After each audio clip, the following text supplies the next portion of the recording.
Transcendence. How did the Buddha achieve awakening? When the group of 5 ascetics abandoned the Buddha, he saw it as a stroke of luck because he would be able to continue his practice unhindered. With the 5 ascetics living with him, things weren't so peaceful.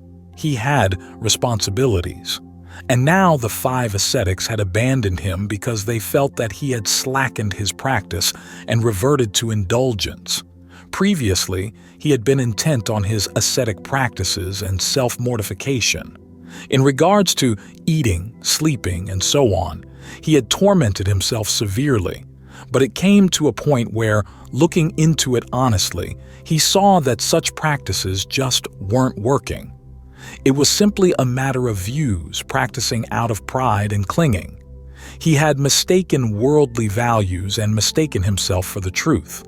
For example, if one decides to throw oneself into ascetic practices with the intention of gaining praise, this kind of practice is all world-inspired, practicing for adulation and fame. Practicing with this kind of intention is called mistaking worldly ways for truth. Another way to practice is to mistake one's own views for truth. You only believe yourself in your own practice. No matter what others say, you stick to your own preferences. You don't carefully consider the practice. This is called mistaking oneself for truth. Whether you take the world or take yourself to be truth, it's all simply blind attachment. The Buddha saw this and saw that there was no adhering to the Dharma, practicing for the truth. So his practice had been fruitless. He still hadn't given up defilements. Then he turned around and reconsidered all the work he had put into practice right from the beginning in terms of results. What were the results of all that practice? Looking deeply into it, he saw that it just wasn't right. It was full of conceit and full of the world. There was no Dhamma, no insight into anatta, not self, no emptiness or letting go.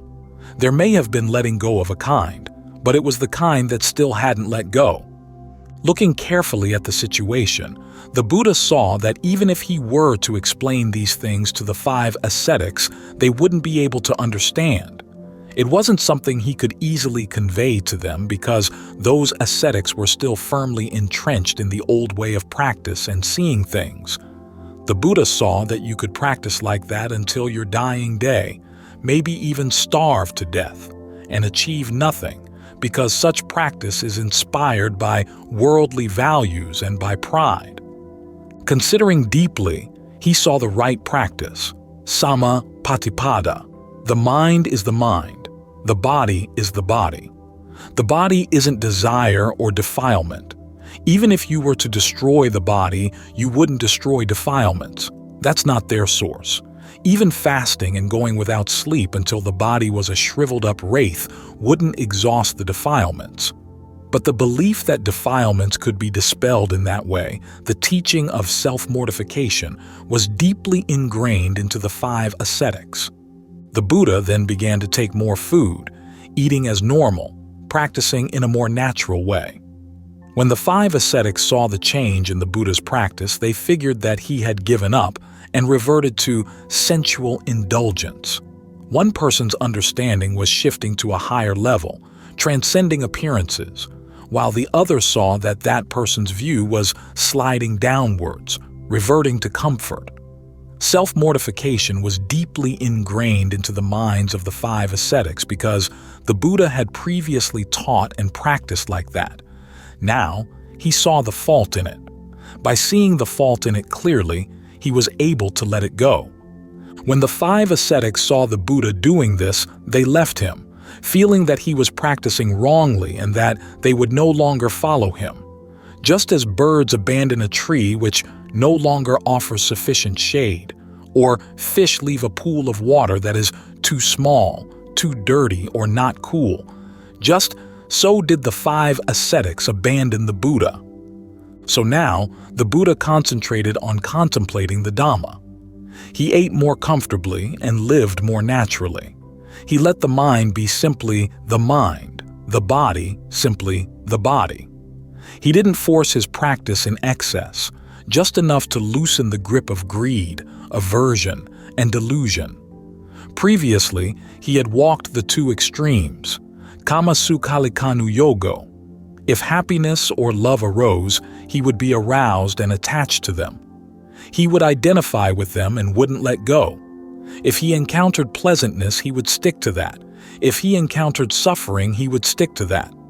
These two extremes he called kamasukhalikanu yogo and atakila mathanu yogo. The Buddha had been stuck on conditions. He saw clearly that these two ways are not the way for a samana, clinging to happiness, clinging to suffering. A samana is not like this. To cling to those things is not the way. Clinging to those things, he was stuck in the views of self and the world. If he were to flounder in these two ways, he would never become one who clearly knew the world. He would be constantly running from one extreme to the other. Now the Buddha fixed his attention on the mind itself and concerned himself with training that. All facets of nature proceed according to their supporting conditions. They aren't any problem in themselves. For instance, illnesses in the body. The body experiences pain, sickness, fever, and colds and so on. These all naturally occur. Actually, people worry about their bodies too much. That they worry about and cling to their bodies so much is because of wrong view. They can't let go. Look at this hall here. We build the hall and say, it's ours. But lizards come and live here. Rats and geckos come and live here. And we are always driving them away because we see that the hall belongs to us, not the rats and lizards. It's the same with illnesses in the body. We take this body to be our home, something that really belongs to us. If we happen to get a headache or stomachache, we get upset. We don't want the pain and suffering. These legs are our legs. We don't want them to hurt. These arms are our arms. We don't want anything to go wrong with it. We've got to cure all pains and illnesses at all costs. This is where we are fooled and stray from the truth. We are simply visitors to this body. Just like this hall here, it's not really ours. We are simply temporary tenants like the rats, lizards, and geckos. But we don't know this. This body is the same. Actually, the Buddha taught that there is no abiding self within this body, but we go and grasp onto it as being ourself, as really being us and them. When the body changes, we don't want it to do so.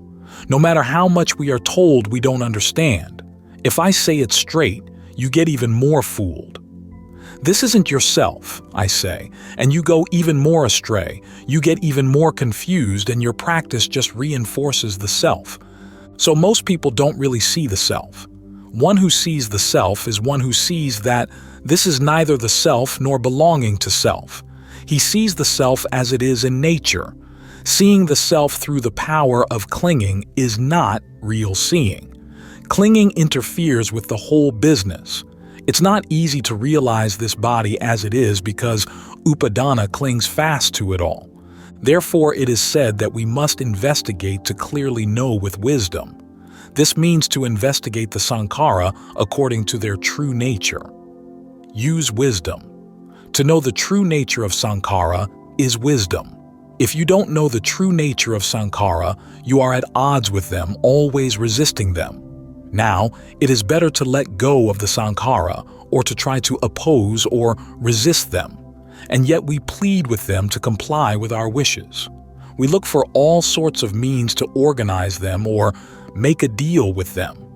If the body gets sick and is in pain, we don't want it to be, so we look for various suttas to chant, such as Bojjhango, the Dhammacakkappavattana Sutta, the Anattalakkhana Sutta, and so on. We don't want the body to be in pain, we want to protect it, control it. These suttas become some form of mystical ceremony, getting us even more entangled in clinging. This is because they chant them in order to ward off illness, to prolong life, and so on. Actually, the Buddha gave us these teachings in order to see clearly, but we end up chanting them to increase our delusion. Rupam anikam, Vedana anika, Sanya anika, Sankhara anika, Vijnanam anikam. We don't chant these words for increasing our delusion. They are recollections to help us know the truth of the body, so that we can let it go and give up our longing. This is called chanting to cut things down, but we tend to chant in order to extend them all, or if we feel they're too long, we try chanting to shorten them, to force nature to conform to our wishes. It's all delusion. All the people sitting there in the hall are deluded, every one of them. The ones chanting are deluded. The ones listening are deluded. They're all deluded. All they can think is, how can we avoid suffering? Where are they ever going to practice? Whenever illnesses arise, those who know see nothing strange about it. Getting born into this world entails experiencing illness. However, even the Buddha and the noble ones, contracting illness in the course of things, would also, in the course of things, treat it with medicine. For them, it was simply a matter of correcting the elements. They didn't blindly cling to the body or grasp at mystic ceremonies and such. They treated illnesses with right view. They didn't treat them with delusion. If it heals, it heals. If it doesn't, then it doesn't. That's how they saw things. They say that nowadays, Buddhism in Thailand is thriving, but it looks to me like it's sunk almost as far as it can go. The Dhamma halls are full of attentive ears, but they're attending wrongly. Even the senior members of the community are like this, so everybody just leads each other into more delusion. One who sees this will know that the true practice is almost opposite from where most people are going. The two sides can barely understand each other. How are those people going to transcend suffering? They have chance for realizing the truth, but they turn around and use them to increase their delusion. They turn their backs on the right path. One goes eastward, the other goes west. How are they ever going to meet? They're not even close to each other. If you have looked into this, you will see that this is the case. Most people are lost. But how can you tell them? Everything has become rites and rituals and mystic ceremonies. They chant, but they chant with foolishness. They don't chant with wisdom. They study, but they study with foolishness, not with wisdom. They know, but they know foolishly, not with wisdom. So they end up going with foolishness, living with foolishness, knowing with foolishness. That's how it is. And teaching. All they do these days is teach people to be stupid. They say they're teaching people to be clever, giving them knowledge. But when you look at it in terms of truth, you see that they're really teaching people to go astray and grasp at deceptions. The real foundation of the teaching is in order to see atta, the self, as being empty, having no fixed identity. It's void of intrinsic being. But people come to the study of Dhamma to increase their self-view, so they don't want to experience suffering or difficulty. They want everything to be cozy. They may want to transcend suffering, but if there is still a self, how can they ever do so? Just consider. Suppose we came to possess a very expensive object. The minute that thing comes into our possession, our mind changes. Now, where can I keep it? If I leave it there, somebody might steal it. We worry ourselves into a state, trying to find a place to keep it. And when did the mind change? It changed the minute we obtained that object. Suffering arose right then. No matter where we leave that object, we can't relax, so we're left with trouble. Whether sitting, walking, or lying down, we are lost in worry. This is suffering. And when did it arise? It arose as soon as we understood that we had obtained something. That's where the suffering lies. Before we had that object, there was no suffering. It hadn't yet arisen because there wasn't yet an object for it to cling to. Atta, the self, is the same. If we think in terms of myself, then everything around us becomes mine. Confusion follows. Why so? The cause of it all is that there is a self. We don't peel off the apparent in order to see the transcendent. You see, the self is only an appearance. You have to peel away the appearances in order to see the heart of the matter, which is transcendence. Upturn the apparent to find the transcendent. You could compare it to unthreshed rice. Can unthreshed rice be eaten? Sure it can, but you must thresh it first. Get rid of the husks, and you will find the grain inside. Now, if we don't thresh the husks, we won't find the grain. Like a dog sleeping on the pile of unthreshed grain. Its stomach is rumbling, "York, york, york," but all it can do is lie there thinking, "Where can I get something to eat?" When it's hungry, it bounds off the pile of rice grain and runs off looking for scraps of food. Even though it's sleeping right in top of a pile of food, it knows nothing of it. Why? It can't see the rice. Dogs can't eat unthreshed rice. The food is there, but the dog can't eat it. We may have learning, but if we don't practice accordingly, we still don't really know, just as oblivious as the dog sleeping on the pile of rice grain. It's sleeping on a pile of food, but it knows nothing of it. When it gets hungry, it's got to jump off and go trotting around elsewhere for food. It's a shame, isn't it? Now this is the same. There is rice grain, but what is hiding it? The husk hides the grain so the dog can't eat it. And there is the transcendent. What hides it?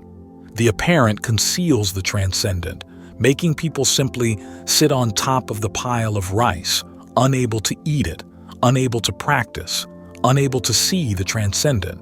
And so they simply get stuck in appearances time and again. If you are stuck in appearances, suffering is in store.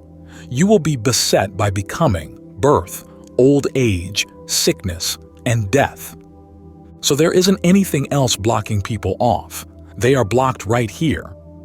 People who study the Dhamma without penetrating to its true meaning are just like the dog on the pile of unthreshed rice who doesn't know the rice. He might even starve and still find nothing to eat. A dog can't eat unthreshed rice. It doesn't even know there is food there. After a long time without food, it may even die. On top of that pile of rice. People are like this. No matter how much we study the Dhamma of the Buddha, we won't see it if we don't practice. If we don't see it, then we don't know it. Don't go thinking that by learning a lot and knowing a lot, you'll know the Buddha Dhamma. That's like saying you've seen everything there is to see just because you've got eyes or that you've got ears. You may see, but you don't see fully.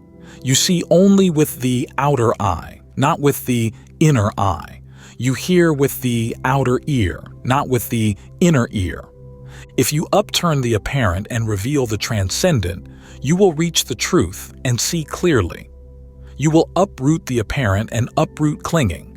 But this is like some sort of sweet fruit. Even though the fruit is sweet, we must rely on contact with and experience of that fruit before we will know what the taste is like. Now that fruit, even though no one tastes it, is sweet all the same, but nobody knows of it. The Dhamma of the Buddha is like this. Even though it's the truth, it isn't true for those who don't really know it. No matter how excellent or fine it may be, it is worthless to them. So why do people grab after suffering? Who in this world wants to inflict suffering on themselves? No one, of course. Nobody wants suffering, and yet people keep creating the causes of suffering, just as if they were wandering around looking for suffering. Within their hearts, people are looking for happiness. They don't want suffering. Then why is it that this mind of ours creates so much suffering? Just seeing this much is enough. We don't like suffering, and yet why do we create suffering for ourselves? It's easy to see. It can only be because we don't know suffering, don't know the end of suffering. That's why people behave the way they do. How could they not suffer when they continue to behave in this way? These people have miccaditthi, but they don't see that it's miccaditthi. Whatever we say, believe in, or do, which results in suffering is all wrong view. If it wasn't wrong view, it wouldn't result in suffering. We couldn't cling to suffering, nor to happiness or to any condition at all. We would leave things be their natural way, like a flowing stream of water. We don't have to dam it up, just let it flow along its natural course. The flow of Dhamma is like this, but the flow of the ignorant mind tries to resist the Dhamma in the form of wrong view, and yet it flies off everywhere else, seeing wrong view, that is, suffering is there because of wrong view. This people don't see. This is worth looking into. Whenever we have wrong view, we will experience suffering. If we don't experience it in the present, it will manifest later on. People go astray right here. What is blocking them off? The apparent blocks off the transcendent, preventing people from seeing things clearly.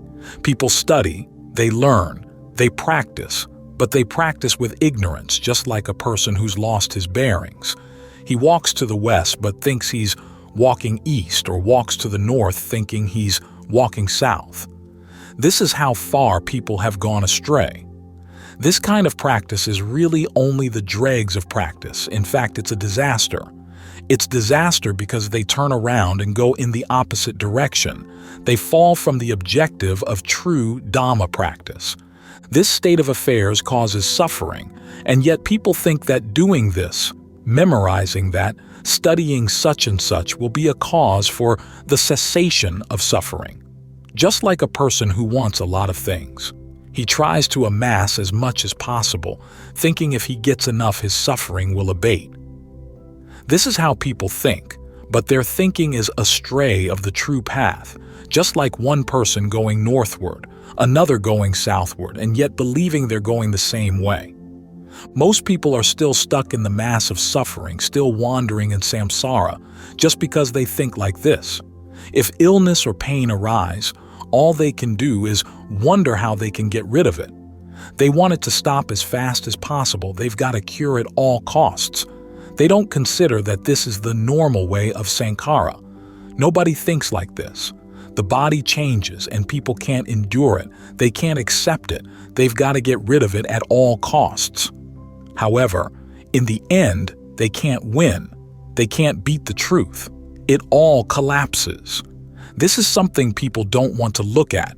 They continually reinforce their wrong view.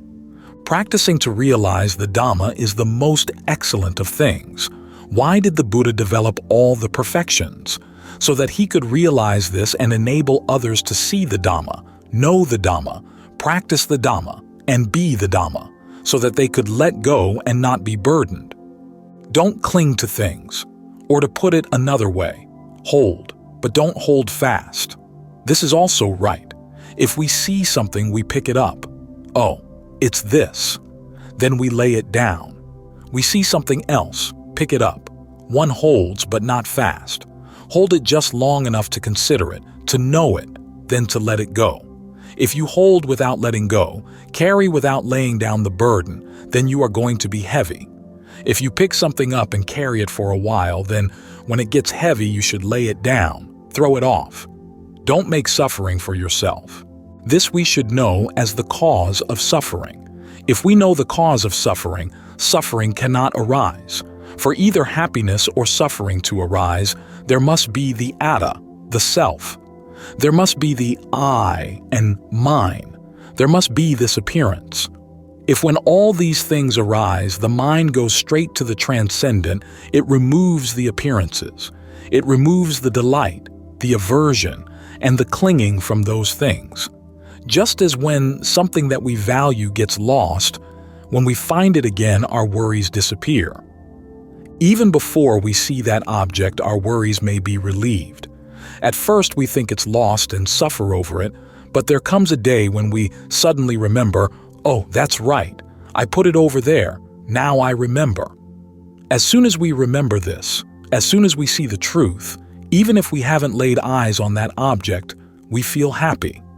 This is called seeing within, seeing with the mind's eye, not seeing with the outer eye. If we see with the mind's eye, then even though we haven't laid eyes on that object, we are already relieved. This is the same when we cultivate Dhamma practice and attain the Dhamma, see the Dhamma, then whenever we encounter a problem, we solve the problem instantly, right then and there. It disappears completely, laid down, released. Now the Buddha wanted us to contact the Dhamma, but people only contact the words, the books, and the scriptures. This is contacting that which is about Dhamma, not contacting the actual Dhamma as taught by our great teacher. How can people say they are practicing well and properly? They are a long way off. The Buddha was known as Lokavidu, having clearly realized the world. Right now, we see the world all right, but not clearly. The more we know, the darker the world becomes, because our knowledge is murky. It's not clear knowledge. It's faulty. This is called knowing through darkness, lacking in light and radiance. People are only stuck here, but it's no trifling matter. It's important. Most people want goodness and happiness, but they just don't know what the causes for that goodness and happiness are. Whatever it may be, if we haven't yet seen the harm of it, we can't give it up.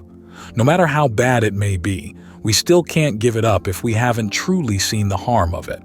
However, if we really see the harm of something beyond a doubt, then we can let it go. As soon as we see the harm of something and the benefit of giving it up, there's an immediate change. Why is it we are still unattained, still cannot let go? It's because we still don't see the harm clearly. Our knowledge is faulty, it's dark. That's why we can't let go. If we knew clearly, like the Lord Buddha or the Arahant disciples, we would surely let go. Our problems would dissolve completely with no difficulty at all. When your ears hear sound, then let them do their job. When your eyes perform their function with forms, then let them do so. When your nose works with smells, let it do its job. When your body experiences sensations, then let it perform its natural functions. Where will problems arise? There are no problems. In the same way, all those things which belong to the apparent, leave them with the apparent, and acknowledge that which is the transcendent. Simply be the one who knows, knowing without fixation, knowing and letting things be their natural way. All things are just as they are. All our belongings, does anybody really own them? Does our father own them, or our mother, or our relatives? Nobody really gets anything. That's why the Buddha said to let all those things be, let them go. Know them clearly. Know then by holding, but not fast. Use things in a way that is beneficial, not in a harmful way by holding fast to them until suffering arises. To know Dhamma, you must know in this way. That is, to know in such a way as to transcend suffering. This sort of knowledge is important. Knowing about how to make things, to use tools, knowing all the various sciences of the world and so on, all have their place, but they are not the supreme knowledge. The Dhamma must be known as I've explained it here. You don't have to know a whole lot. Just this much is enough for the Dhamma practitioner, to know and then let go.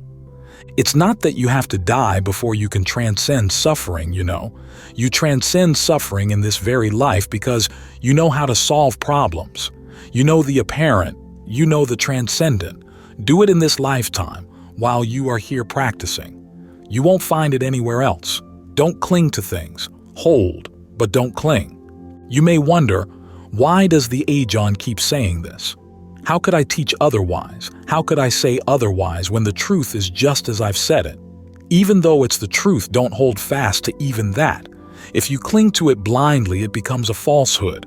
Like a dog, try grabbing its leg. If you don't let go, the dog will spin around and bite you. Just try it out. All animals behave like this. If you don't let go, it's got no choice but to bite. The apparent is the same. We live in accordance with conventions. They are here for our convenience in this life, but they are not things to be clung to so hard that they cause suffering. Just let things pass. Whenever we feel that we are definitely right, so much so that we refuse to open up to anything or anybody else, right there we are wrong. It becomes wrong view. When suffering arises, where does it arise from? The cause is wrong view, the fruit of that being suffering. If it was right view, it wouldn't cause suffering. So I say, allow space, don't cling to things. Right is just another supposition, just let it pass. Wrong is another apparent condition, just let it be that. If you feel you are right and yet others contend the issue, don't argue, just let it go.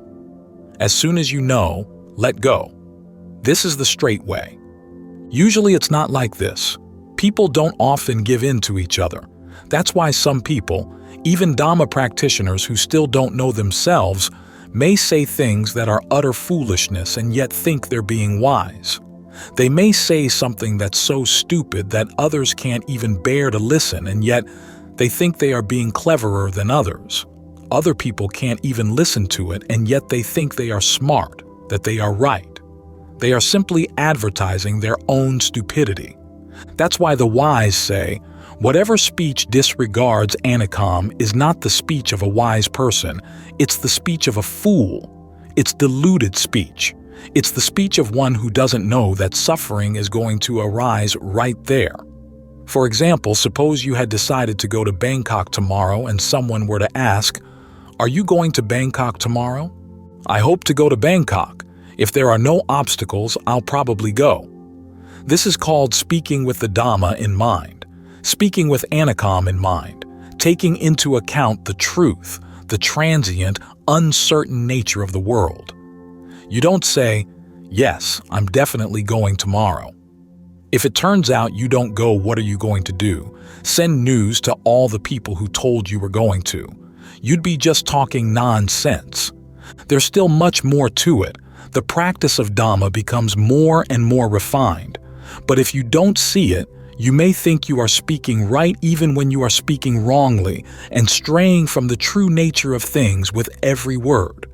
And yet you may think you are speaking the truth. To put it simply, anything that we say or do that causes suffering to arise should be known as michadithi. It's delusion and foolishness. Most practitioners don't reflect in this way. Whatever they like, they think is right, and they just go on believing themselves. For instance, they may receive some gift or title, be it an object, rank, or even words of praise, and they think it's good. They take it as some sort of permanent condition. So they get puffed up with pride and conceit. They don't consider, who am I? Where is this so-called goodness? Where did it come from? Do others have the same things? The Buddha taught that we should conduct ourselves normally. If we don't dig in, chew over, and look into this point, it means it's still sunk within us. It means these conditions are still buried within our hearts. We are still sunk in wealth, rank, and praise. So we become someone else because of them. We think we are better than before, that we are something special, and so all sorts of confusion arises. Actually, in truth, there isn't anything to human beings. Whatever we may be, it's only in the realm of appearances. If we take away the apparent and see the transcendent, we see that there isn't anything there. There are simply the universal characteristics: birth in the beginning, change in the middle, and cessation in the end. This is all there is. If we see that all things are like this, then no problems arise. If we understand this, we will have contentment and peace. Where trouble arises is when we think like the 5 ascetic disciples of the Buddha. They followed the instruction of their teacher, but when he changed his practice, they couldn't understand what he thought or knew. They decided that the Buddha had given up his practice and reverted to indulgence. If we were in that position, we'd probably think the same thing and there'd be no way to correct it. Holding on to the old ways, thinking in the lower way, yet believing it's higher. We'd see the Buddha and think he'd given up the practice and reverted to indulgence, just like he'd given up the practice and reverted to indulgence, just like those 5 ascetics. Consider how many years they had been practicing at that time, and yet they still went astray. They still weren't proficient. So I say to practice and also to look at the results of your practice, especially where you refuse to follow, where there is friction. Where there is no friction, there is no problem. Things flow. If there is friction, they don't flow.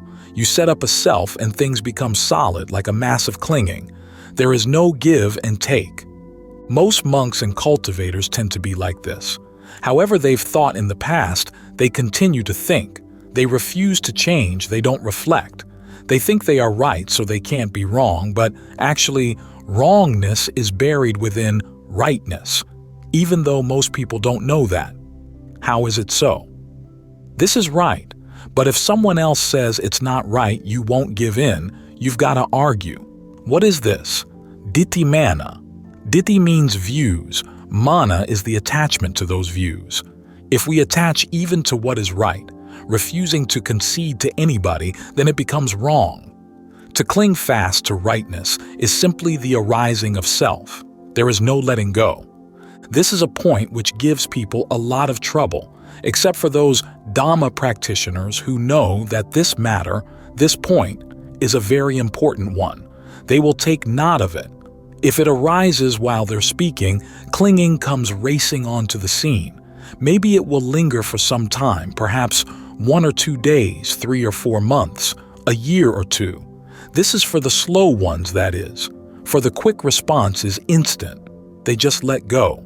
Clinging arises, and immediately there is letting go. They force the mind to let go right then and there. You must see these two functions operating. Here, there is clinging. Now, who is the one who resists that clinging? Whenever you experience a mental impression, you should observe these two functions operating. There is clinging, and there is one who prohibits the clinging. Now just watch these two things. Maybe you will cling for a long time before you let go. Reflecting and constantly practicing like this, clinging gets lighter, becomes less and less.